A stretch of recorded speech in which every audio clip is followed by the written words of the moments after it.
¿Sabía que los discípulos discutían entre ellos? ¿Sí? Sí, que seguían siendo seres humanos como nosotros. Y ellos discutieron en varias oportunidades de una misma cosa. ¿Saben cuál era esa cosa por la que discutían? ¿Quién iba a ser el más grande, el mayor y el primero en el reino de los cielos? Motivo de discusión en varias oportunidades. De hecho, en una de ellas, creo que iban caminando, Jesús iba adelante y ellos iban detrás discutiendo, porque cuando llegan donde iban a su destino, Jesús les dice, ¿de qué venían discutiendo? ¿Sí? Y ellos le dicen, no, veníamos discutiendo, maestro, de quién sería el mayor. Bien, así que mira que el mundo nos ha enseñado algo con respecto al primero y al mayor, ¿sí? Pero en Cristo es otra cosa. ¿Quieres saber cuán diferente es? Entonces quédese conmigo para que lo descubramos. Bien, vamos a llamar a este tiempo, a este sermón, el primero y el más grande. El primero y el más grande, ¿sí? Vamos a ver la diferencia. Vamos a ver la diferencia entre lo que nos ha enseñado el mundo y lo que nos revela ahora Cristo en su presencia. Bien, yo voy a tomar el Evangelio según Mateo, Mateo capítulo 20 específicamente, y quiero decirte un par de cosas antes de continuar. Esta historia no solamente está en Mateo, bien, está en Marcos, pero he tomado la de Mateo porque allí él expresa algo bien interesante que Marcos no. ¿Ok? Así que he tomado a Mateo y he tomado una versión que, bueno, tal vez para muchos no es tan cómoda, que es la Reina Valera 1960, aunque mayormente es la que se usa, porque, bueno, a algunas personas no les gusta el voice, el bass, el vosotros sois, no les gusta eso, pero la Reina Valera ha tomado un detalle en esta historia que no la tomó en cuenta otra versión, porque en los manuscritos más antiguos no estaba escrita. Pero en manuscritos encontrados posteriormente se agregó esta porción que vamos a leer a continuación, o una parte de esta porción que vamos a leer. Mateo capítulo 20, va a ser nuestra lectura principal esta mañana, verso 20 al 28. Entonces se le acercó la madre de los hijos de Zebedeo con sus hijos. Sus hijos son, allí se lo puse entre paréntesis, ese paréntesis no va a estar en tu Biblia, lo coloqué para que tuvieses una referencia. Marcos, capítulo 10, dice que fue Santiago y Juan. Marcos, el Evangelio de Marcos, pero Mateo, que lo estamos tomando ahora, dice que fue su mamá, ¿ok? Fue su mamita, pues, que fue a hablar por ellos, ¿sí? Hablar por ellos.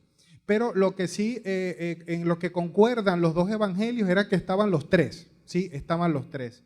Y dice que postrándose ante él, la madre de Santiago y de Juan, postrándose ante él y pidiéndole algo, se postró delante de él y le pidió lo siguiente. Pero Jesús le dijo, ¿qué quieres? Ella le dijo, ordena que en tu reino se sienten estos dos hijos míos, el uno a tu derecha y el otro a tu izquierda. Vaya petición, ¿ok? Fue a hablar por sus muchachitos, ¿sí? ¿Alguna vez alguna madre aquí ha hecho esto? ¿Sí? Mire, que mi muchachito, ¿qué tal cosa? ¿Sí? Aún de grandes, ¿sí? Mire, yo no critico a esta madre porque, bueno, cualquiera lo haría, ¿no? Cualquier madre lo haría. ¿Usted ha hecho algo así? Yo creo que sí, bien. Y aun cuando a veces nosotros crecemos, las madres a veces nos siguen viendo como los muchachitos, ¿bien? Entonces, esta se presenta delante de Jesús y le dice, mira, que mis hijos, uno y el otro, estén a tu izquierda y a tu derecha en el reino. Mire que no le estás pidiendo cualquier cosa, ¿bien? Ahora, Jesús le respondió, entonces ahora viene la respuesta de Jesús. Jesús respondiendo dijo, ¿no sabéis lo que pedís? No sabes lo que estás pidiendo, mujer, ¿ok? Tú me estás diciendo que tus hijos, no aquí en la tierra de los vivientes, en mi gloria, uno de tus hijos está a mi derecha y otro a mi izquierda. Eso es lo que estás pidiendo. No sabes lo que estás pidiendo. Pero ya vamos a saber por qué no lo sabe. Bien, ya vamos a saber el por qué. No sabéis lo que pedís. ¿Podéis beber del vaso que yo he de beber y ser bautizados con el bautismo con que yo soy bautizado? Y ellos le dijeron, podemos. Respondieron rápido, ¿sí? Yo me hubiese tomado un poco más de tiempo, pero como ellos querían estar sentados allí, dijeron rápido, podemos, ¿ok? Él les dijo, Jesús, a la verdad, y a la verdad es sí, ciertamente, a la verdad es sí, estoy de acuerdo. A la verdad de mi vaso beberéis, y con el bautismo con que yo soy bautizado, ese bautismo es la parte que otras versiones no toman en cuenta. En la mayoría de las versiones solo dice, podrás beber de la copa que yo beberé, pero esta versión Reina Valera la he tomado porque particularmente agrega un bautismo. No agrega solamente el beber una copa, sino el ser bautizados. Extraño, pero ya lo vamos a leer. Podrán beber del vaso que yo he de beber y ser bautizados con el bautismo con que yo soy bautizado. Y ellos le dijeron, podemos. Él les dijo, a la verdad de mi vaso beberéis y con el bautismo con que yo soy bautizado, seréis bautizados. Pero el sentarnos a mi derecha y a mi izquierda no es mío darlo, sino a aquellos para quienes está preparado por mi Padre. A otra cosa también particular, pero es que ya va, es que yo no estoy hablando aquí con el jefe. Si no lo decides tú, entonces ¿quién lo decide? Porque si yo quiero estar o quiero que mis hijos estén a tu derecha y a tu izquierda y tú dices que no es tu parte tomar esa decisión, entonces ¿quién la toma? Porque tú eres el soberano. Bien, entonces ¿con quién hablo? Bien, ya vamos a darle una respuesta a eso. Cuando los 10 oyeron esto, es decir, el resto de los que estaban allí, se enojaron contra los dos hermanos. Entonces Jesús, llamándolos, dijo, ¿sabéis que los gobernantes de las naciones se enseñorean de ellas y los que son grandes ejercen sobre ellas potestad? Mas entre vosotros no será así, sino que el que quiera hacerse grande, resalte la palabra grande, entre vosotros será vuestro servidor. Y el que quiera ser el primero, ven, grande y primero, entre vosotros será vuestro siervo. Como el Hijo del Hombre no vino para ser servido, sino para servir y para dar su vida en rescate por muchos. Voy a hacer un paréntesis acá rapidito antes de continuar, porque esto es un añadido, es un plus que nos ayuda mucho a entender ciertas cosas. Esta palabra hijo de hombre, ¿la has leído antes? ¿La has escuchado antes? La palabra hijo del hombre generalmente es un nombre que el mismo Jesús dice de sí mismo. ¿Ok? Dice de sí mismo. Hay otras personas también que lo llamaron así, pero él se refiere muchas veces en las Escrituras como hijo del hombre para referirse a él mismo. La primera vez que esto del Hijo del Hombre aparece en la Escritura fue por allá en Babilonia cuando Daniel recibió una revelación. Bien, dice que vio descender de lo alto, sí, una figura como de Hijo de Hombre. Bien, y se estaba refiriendo, era Jesús. Bien, es Jesús. El Hijo del Hombre es Jesús, o más bien es Dios en manifestación de siervo, de hombre. Bien, y por allá Daniel lo vio en Babilonia, lo dejó escrito allí en el libro de Daniel, y diciendo, vendrá uno con gloria y poder en forma de siervo. Bien, así que cuando Jesús, él mismo, se adjudica ese nombre, dice, yo soy el que habría de venir y aquí estoy. Bien, yo soy el Hijo del Hombre, yo soy el Salvador, yo soy el ungido, yo soy aquel que vio Daniel allá, que venía con poder y gloria a salvarlos, ese soy yo. ¿Ok? Ese es el Hijo del Hombre. Cierro el paréntesis. Bien, ahora, mire, ahí vamos a cerrar el relato. Vamos a tomar aquí algunas verdades que van a ser y son extraordinarias para nuestra vida. Primeramente, la petición de esta madre es wow, ¿sí? Es decir, acercarse a Jesús, hay una reverencia primero, se postra ante Él, pero la petición de verdad que está bastante elevada, ¿sí? Permite que tus hijos, mis hijos, uno se siente a tu derecha y otro a tu izquierda. La pregunta es, ¿qué estaba pidiendo esta mujer? Una posición y una posición de privilegio y autoridad muy alta, la estaba pidiendo para sus hijos. Bien, ahora, mira, hay algo aquí muy interesante. Primero, Jesús le dice, no sabes lo que pides. Cuando ella le pide esto, Jesús le dice, no sabes lo que estás pidiendo, mujer. Y aquí hay dos cosas muy interesantes. Primeramente, No sabes lo que pides porque ya lo que estás pidiendo ya ocurrió y ya está decidido. ¿Sabías que hay cosas que no las recibes porque pidas, sino que ya han sido dispuestas desde antes de la fundación del mundo para ti y ya están decididas? Y lo que hacen es revelarse a tu vida. No las recibes, se te son reveladas porque ya estaban. Ya estaban dentro del plan de Dios dispuestas para sus hijos. Y cuando oras, no oras para que la recibas, ora para que se te revele que ya la tienes. ¿Sí? Entonces, no es que hay cosas que, mira, Señor, esto, sí, permíteme hacerlo para entregártelo. No, amados, ya están dispuestas en Cristo y solo oras para que se te sean reveladas. Cuando a una persona se le revela al Hijo, gloria a Dios, cuando se le revela el Hijo y cree en Jesús, Jesús no subió en ese instante a la cruz por él. Eso ya ocurrió hace 2000 años. Solo que a esa persona se le está revelando en ese momento. Pero eso no está ocurriendo allí. Eso ocurrió, ¿sabe lo que dice la Escritura? Que desde antes de la fundación del mundo ya Dios había dispuesto un plan. Y que hace 2000 años se manifestó a nosotros por amor. Pero ya estaba. Así que no es algo que pido para recibir, sino que es algo que pido para que se me sea revelado. Y él dice, no sabes lo que estás pidiendo, mujer, ¿sí? Porque esos asientos que tú estás pidiendo, ya mis padres lo preparó para alguien, ¿sí? Para algunos. Ya van a ver quiénes son esos, ¿ok? Pero luego lo interesante es que, mira, ella pide 2 asientos. ¿Y si tuviera 10 muchachos? Pide 10, ¿sí? Si tuviera 10, pide 10. Padre, póngame 5 aquí, 5 aquí, ¿sí? Si tuviese 10. Pero está pidiendo 2 asientos. Y aquí hay algo muy interesante. El Señor dice, ya eso que tú estás pidiendo no es de mí darlo. ¿Sabes por qué no es de mí darlos? Vamos a responder primero esa pregunta. Pero ya va, yo estoy hablando con Jesús, el Hijo del Hombre, el ungido, el Salvador, el Rey de Reyes y Señor de Señores, y tú me dices que no es de ti darlo. ¿Y entonces de quién? ¿Quién manda aquí? ¿Ok? Lo que está diciendo acá el Señor es que ya mi Padre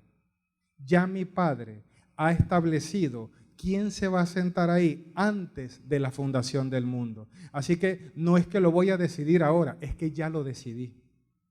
Y no son solamente tus hijos, ¿sí? ¿Sabes quién se sienta al lado de los reyes? ¿Sabes quién es la primera persona que debe estar sentada al lado de un rey? Su esposa. Ajá. Sí, mire, en este mensaje, si usted va un paso adelante de lo que yo estoy hablando, vamos bien, ¿sí? Vaya un paso adelante. Vaya un paso adelante, ¿sí? Quien está sentado al lado del rey es primero antes que consejeros, antes de que la mano derecha del rey, antes, mire, ese puesto de derecho eso no se lo quita la novia, ¿sí? A nadie, no se lo quita, es de ella, ¿sí? Es de la novia, bien, es de la esposa, ¿ok? ¿Eso tiene algo que ver contigo? Sí, tiene todo que ver contigo, bien. Y mira bien, no es muchos asientos, porque si estamos hablando de la iglesia, que ya lo entendiste, ¿ok? No es para Santiago, no es para Juan, es para la iglesia, bien, es la iglesia. Así que no son muchos puestos, es un solo asiento a la diestra del Padre. ¿Sabes quién está sentado a la diestra del Padre? Y la pregunta es, ¿dónde cree que entonces estamos nosotros? ¿Sentados en las piernas de Jesús? Porque ¿cómo entramos nosotros ahí? No son 2 asientos, no son 5, no son 10. El asiento es para la iglesia. La pregunta es, ¿cómo entonces estamos nosotros sentados ahí? ¿O es Cristo o nosotros? Somos los dos. Porque nosotros estamos sentados en Cristo, juntamente con Él y en Él, en los lugares celestiales. Estamos en Él. Es un solo asiento a la diestra del Padre, uno solo. No es para Juan ni para Santiago, es para la iglesia. Y cuando estamos en comunión, lo que estamos diciendo es que estamos en el amado, hemos sido aceptos. Oye, Jesús dijo, Padre, como tú y yo somos uno, que ellos sean también uno con nosotros. Somos uno en Cristo y estamos sentados en Cristo, en regiones celestiales, bien, con toda bendición espiritual. ¿Sabes cómo lo sé? Porque lo dice Efesios. Vamos a leerlo. Efesios capítulo 2, verso del 4 al 9. Preste atención a cada palabra, a cada palabra. Pero Dios, que es rico en misericordia, por su gran amor por nosotros, nos dio vida con Cristo, aun cuando estábamos, ¿qué? Estábamos muertos. Mire, resalte esto porque vamos a hablar de esto ahora, ¿bien? Estábamos muertos en pecado. Por gracia, ustedes han sido salvados. Y en unión, esa palabra unión allí es la comunión. En unión con Cristo Jesús, Dios nos resucitó y nos hizo sentar ¿en dónde?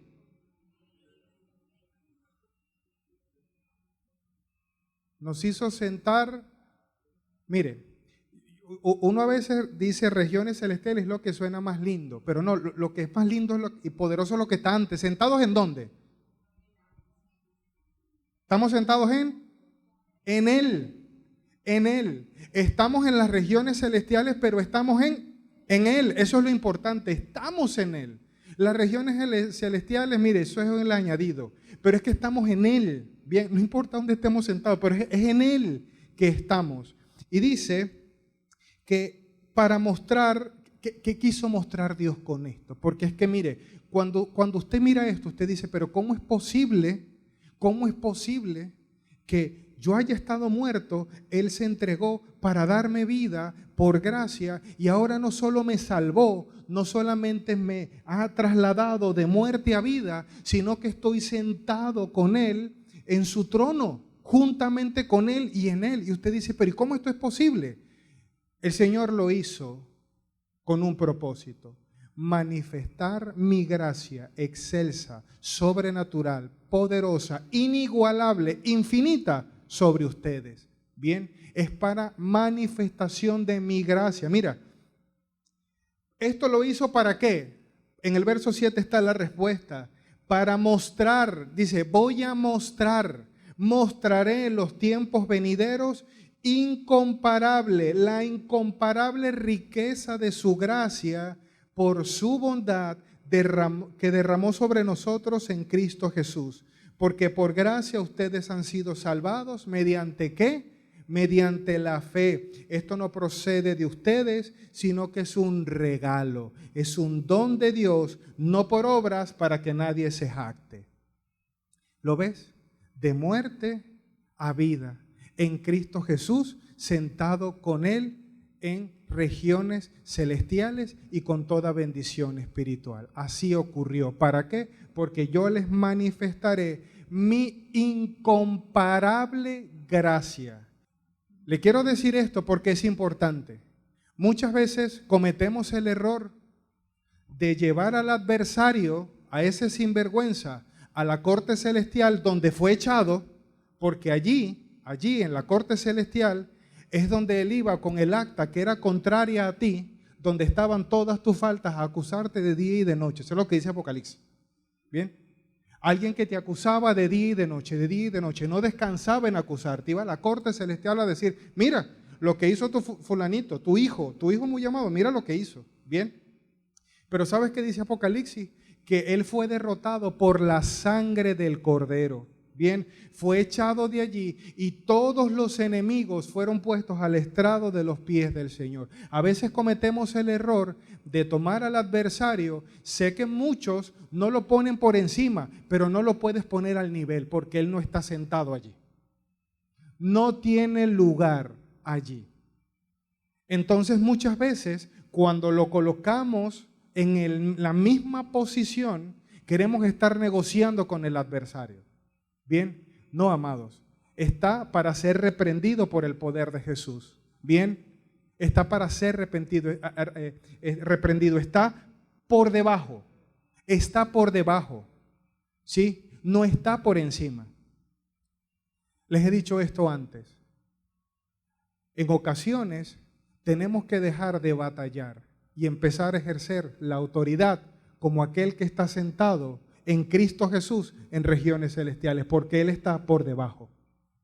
Está abajo, amados. No lo puedes poner como que, bueno, tenemos igual de fuerza y vamos a hacer pulso aquí para ver quién gana esta tentación. No. Repréndalo, está por debajo, ejerza autoridad, ¿sí? Porque está por debajo, amados, está por debajo. Ahora, mira esto qué interesante. Jesús le dice, está bien, ustedes me están pidiendo esto, pero ¿pueden beber de la copa que yo beberé? ¿Pueden ser bautizados con el bautismo que yo seré bautizado? Y luego el Señor dice, sí, ciertamente lo harán. Esta copa de la que está hablando Jesús es la copa del sufrimiento, ¿bien? Es la copa de la ira de Dios. Aquella que en el Getsemaní dijo, Padre, si es posible, pasa de mí esta copa, pero que no se haga tu voluntad, no se haga mi voluntad, sino la tuya. Bien, pasa de mí esta copa. Yo siempre le doy gracias a Dios que el Señor se bebió eso por mí, ¿sabes? Porque ¿sabes a quién le tocaba esa copa? Esa copa nos tocaba a nosotros, ¿sí? Nos tocaba a nosotros. Jesús dijo, Padre, si es posible, pasa de mí este trago amargo, pero que no se haga mi voluntad, sino la tuya. Bien, así que Él dice, ¿ustedes será que pueden beber de la copa que yo beberé? Pero lo particular dice que sí, la beberán. Y la pregunta es, ¿cómo lo hicimos? Porque nuestra espalda no fue la que surgió y se manifestó desfigurada por los latigazos. ¿Sí? Nosotros de alguna manera no sufrimos las heridas. La pregunta es, ¿cómo participamos entonces? Dígale a alguien que tenga por allí cerca, por medio de la fe. Por medio de la fe. Él dice, ciertamente la beberán, pero no llevarán en sus cuerpos las heridas, sino que yo las llevaré por ustedes. Y por la fe, ustedes participarán conmigo de esa copa, por la fe. Pero no termina allí. Luego dice que ese bautizo, él dice, hay un bautizo, ¿sí?, por el que yo tengo que pasar y que ustedes podrán hacerlo. Y luego dice, sí, en efecto, van a pasar por ese bautizo. No es el bautizo de agua. Mira que hay esta palabra de bautizo o bautizo, lo que significa es estar sumergidos completamente, sumergidos, ¿bien? Por eso, baptos en griego, que lo que significa es estar sumergido. Por eso es que nosotros no llevamos a cabo ese bautizo con goticas en la frente, porque es que llamar bautizo a eso, la misma palabra es contraria, ¿sí? Porque el bautizo es estar sumergido, bien, completamente. De hecho, hay otro significado para esta palabra que es arrollar. Arrollar es cuando tomas algo y lo envuelves completamente, bien. Eso es la palabra bautismo. Y él está diciendo que voy a ser entonces sumergido, pero no está hablando acá del bautismo en agua. Está hablando de que voy a ser sumergido, bien, en sufrimiento, en dolor y en heridas por ustedes. ¿Son capaces de recibir el mismo bautizo que yo recibiré? Mire que hay algo muy interesante. Búsquenlo en casa, porque de hecho el Señor lo pone ahora en mi memoria, no lo coloqué aquí en mis notas, en Lucas, sí, Lucas capítulo 12, si mal no recuerdo es el verso 50, Jesús dice allí en esa porción que Él tiene que ser bautizado con un cierto tipo de bautismo y dice, ¿y cómo me angustio cuando esto se cumpla? Lo dice Lucas. ¿Por qué estaría Jesús angustiado por un bautizo? Porque estaba hablando justamente de ser sumergido, bien, en un sufrimiento para poder limpiar nuestras faltas y nuestros pecados. Ahora la pregunta es, Jesús dijo, de esto también participarán. ¿Y cómo lo hicimos? De la misma manera, a través de la fe. Mire esto, ¿sabe que en la cena del Señor, Jesús toma pan, ¿sí? Toma el vino, bien. Y esto que le voy a decir, ¿sabe desde cuándo lo sé? Desde anoche. Cuando Él moja el pan, ¿sí? La palabra que se utiliza allí es baptos, que es baptesma, que es el sumergir, que es la misma palabra que se utiliza para bautizo. Exactamente la misma palabra en el original. Así que Jesús toma el pan, ¿qué es qué? ¿Qué es el pan?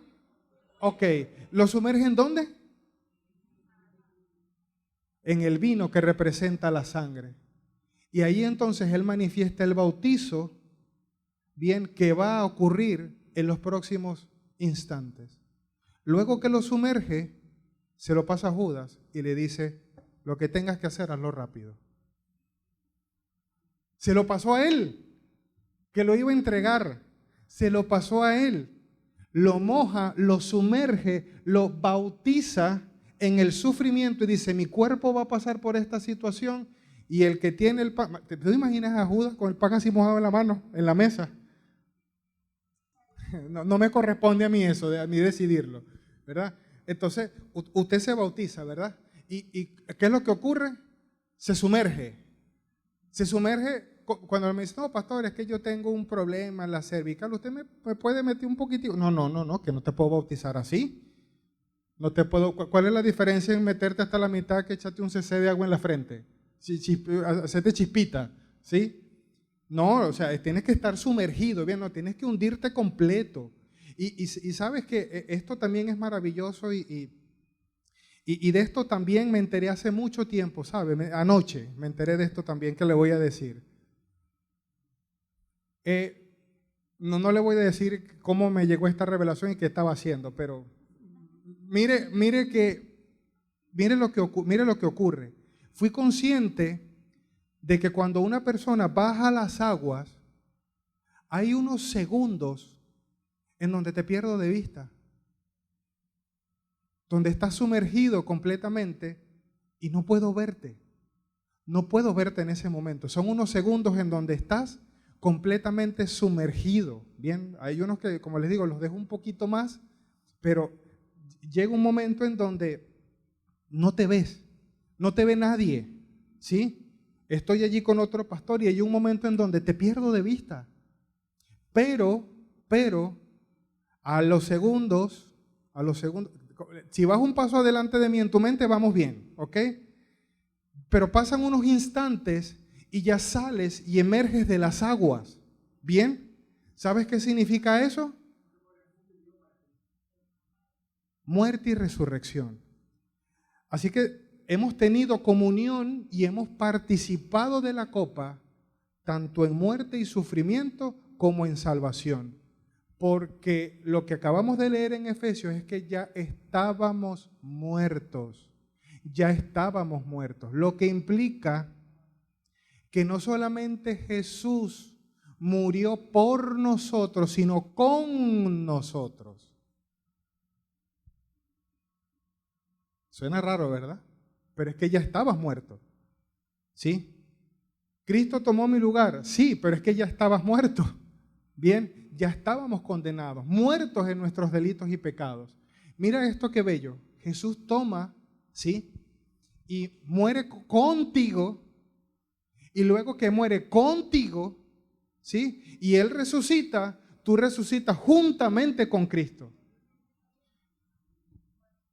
El Padre lo exalta sobre todas las cosas y tú vas con Él también para esa silla. ¿Lo ves? El recorrido completo. La Escritura dice que nosotros fuimos redimidos por la sangre de Jesús. ¿Sabes qué es redimido? Rescate por pago. Pagué por ti. Redimido es cuando vas a una casa de empeño y empeñas algo y le dice, yo lo recupero. ¿Sí? Usted se empeñó con su propio pecado, lo empeñó. ¿Sí?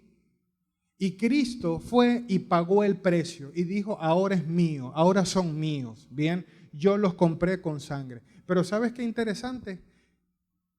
Que tú estabas empeñado. ¿Y sabes en dónde te tenían retenido? Porque cuando uno va a una casa de empeño, está en un lugar lo que empeña, ¿no? ¿Sabes dónde estabas? Estabas muerto, estabas en la muerte, estabas en la oscuridad y en las tinieblas. Allí estabas. Y Jesús muere contigo y va a ese lugar y te rescata por su sangre. Luego, Él resucita y nosotros vivimos juntamente con Él. Así que hemos participado por la fe en Jesús, tanto de la muerte como de la resurrección. Mire lo que dice 2 de Corintios, capítulo 13, verso 4. Es cierto que fue crucificado en debilidad, es cierto, pero ahora vive por el poder de Dios. Está hablando de Cristo, pero ahora va a hablar de ti. Mira lo que dice de ti. Diga de igual manera. De igual manera, ahora te incluye, ahora vamos a hablar de ti. Nosotros participamos de su debilidad, pero por el poder de Dios viviremos con Cristo para ustedes. ¿Ves que participaste de la debilidad, pero como participaste de la debilidad, ahora participas del poder de Dios? ¿Y cómo participas? A través de la fe. A través de la fe. Participas de eso. Y participar es esto de comunión, es unirte a algo, es estar sumergidos en algo. Y lo que te ha sumergido en el amado ha sido tu fe. Bien, así que estás unido a Cristo y así como has participado de una cosa, participas de la otra. Ahora, cerremos con esto. Cerremos con esto. Jesús les dice, ustedes saben bien que los grandes, los primeros, oprimen al pueblo, a las personas. Ustedes saben cómo se lleva esto en el mundo. Así cierra el diálogo que leímos hace unos minutos. Pero él dice, entre ustedes no debe ser así. Bien, él dice, entre ustedes, el que quiera ser el primero tiene que ser vuestro siervo. El que quiera ser el más grande tiene que ser vuestro servidor. Y finaliza diciendo, como el Hijo del Hombre no vino a servir, no vino para ser servido, sino para servir y dar su vida por rescate o en rescate de muchos. Así cierra este diálogo. Mira esto qué interesante. Vamos a resumirlo de esta manera muy, muy sencilla. ¿Usted puede repetir algo conmigo? ¿Sí? ¿Está preparado para repetir algo conmigo? ¿Sí? Ok. Mire, vamos a hacerlo de esta manera. Dígale así al Señor. El que quiera ser el más grande. El que quiera ser el primero. Va a tener que serlo en Cristo. Porque Él es el primero y Él es el más grande. Amén. Y en Él estamos. Quiero darte una buena noticia. ¿Estás en Cristo Jesús? No hay lugar más grande, no hay mejor lugar para estar que donde estás ahora en Cristo. Llegaste a casa, estás en casa. Lo más importante que pudo haber ocurrido en la vida de una persona ha sido recibir a Cristo. Llegaste a casa, estás en casa. Amados, no hay dos primeros lugares, no hay dos primeros lugares, no hay dos más grandes, solo puede ser uno y es Cristo y en Él estamos. Lo mejor, amados, lo mejor lo hemos recibido en Cristo Jesús. Lo más importante de tu vida, si estás en Cristo, ya ocurrió. No hay otro lugar mejor, no hay otro lugar más alto. Es en Cristo en donde estamos, amado. ¿Usted sabe cómo alegra eso mi corazón? ¿Alegra el tuyo también? Decirle, Señor, lo más importante de mi vida ya ha ocurrido en ti. ¿Cómo podríamos aspirar a algo mejor si hemos recibido lo mejor? ¿Sabe lo que dice la Escritura? Toda la deidad de Dios, toda la esencia, la plenitud de Dios está manifestada en Cristo. Y si tienes comunión con Él, esa deidad está en ti y tú estás en ella. Allí estamos sumergidos. Toda la deidad, la plenitud del Padre, a eso estás unido en Cristo Jesús. ¡Qué maravilloso! ¡Qué maravilloso! Entender de que no hay un mejor lugar en el que yo pueda estar que en Cristo, y ya lo estoy.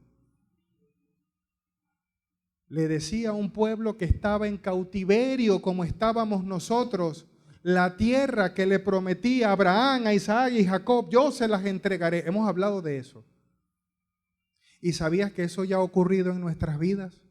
Ya nuestra tierra prometida ya no está lejos. El reino de los cielos se ha acercado. Jesús dice, el reino de los cielos se ha acercado. Hablaba de Él. Ahora el reino de los cielos está tan cerca que tú estás en Él, en Cristo Jesús. Esa tierra que yo le prometí a Abraham, Isaac y a Jacob, y que aún algunos no pudieron entrar por desobediencia y por no creer, ahora tú estás allí, y no es una tierra física, es Cristo Jesús. Es tierra de descanso, tierra donde fluye leche y miel, tierra donde lo imposible se hace perfectamente posible en Cristo Jesús. Amén. Allí estamos, amados. Llegamos a la tierra que el Señor nos prometió, y es Cristo Jesús. Ya llegamos, y llegamos por la fe, y llegamos por gracia. Amén. No llegamos con nuestras propias piernas, no llegamos con nuestros propios esfuerzos, sino que Dios nos introdujo en Cristo Jesús. Amén. Allí estamos. Por eso el Señor dice, bien, que el que se exalta a sí mismo, lo dice en el contexto que estamos leyendo, el que se exalta a sí mismo será humillado, pero el que se humilla será exaltado. ¿Sabes qué significa? Que hay una parábola en Lucas, en el capítulo 19, léala en casa, que es la parábola del fariseo y del publicano. Dice que los dos fueron a orar al templo. Y entonces agarró el fariseo y empezó a decir, Señor, te alabo porque ayuno, te alabo porque, mire, yo oro y hago esto y hago aquello y te doy gracias porque yo no soy como el publicano este que está aquí también conmigo. Gracias a Dios, a ti, porque no soy por él. Alabo y exalto tu nombre. Qué locura, ¿no? Pero entonces está el otro, ¿sí? Que dice la Escritura, que lo menciona como publicano, que dice que está arrodillado y solo da golpes en su pecho y dice, Señor, sé propicio a mi falta, ayúdame, ten misericordia de mí. ¿Y sabes lo que dice el Señor? Les garantizo de que el publicano que tanto critican, ha sido justificado aún antes de llegar a su casa. Ya se fue justificado por mí. Bien. Qué interesante es esto, amados, que nuestra humillación, ¿sí?, va hacia el Señor, pero si alguien te va a levantar, es Él. Bien, esta palabra exaltación la hemos malinterpretado por tiempo y pensamos que es algo así como que, bueno, solamente es algo que va de mi parte hacia Dios. No, ¿sabes qué es exaltación? Elevar, ¿sí? Es levantar, es lo que significa. ¿Y sabes lo que dice el Señor? Es que yo soy el que me encargo de eso. Bien, yo te he levantado, yo te he puesto en lugares en las regiones celestiales, sí, por gracia, pero yo soy el que te levanta, bien. Así que, ¿qué significa esto? Humillación, sí, hacia Dios, y que Él se encargue entonces de levantarnos, y vaya que lo hizo. Cuando tú llegaste a este lugar y por fin te rendiste a los pies de Jesús y dijiste, Padre, no puedo más, te entrego mi vida, ¿sabes qué hiciste ahí? Te humillaste. Dijiste, Señor, me postro ante tus pies. No puedo más. Y cuando hiciste eso, ¿sabes lo que hizo el Señor?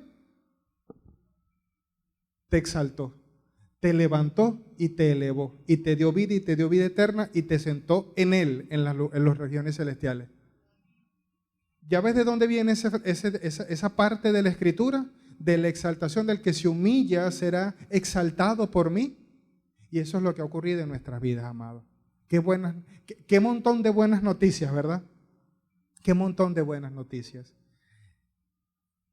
Vamos ahora a tomar los elementos, ¿sí? Y vamos a tomar ahora, ¿sí? Vamos a orar al Señor, pero ¿sabes cuál es la copa que vamos a tomar ahora? Vamos a tomar lo que llama el apóstol Pablo la copa de la bendición. Ahora tomamos la copa de el nuevo pacto. Tomamos la copa de el recordatorio. ¿Qué nos recuerda esto? Que si nosotros tenemos esa copita en la mano, lo que significa es que Cristo ya ha hecho algo, lo ha hecho bien y lo ha hecho completo. Amén. La copa que vas a recibir, lo que hace es recordarte todo esto que ya ha sucedido en tu vida. Amén. Nos ponemos de pie un momento para orar.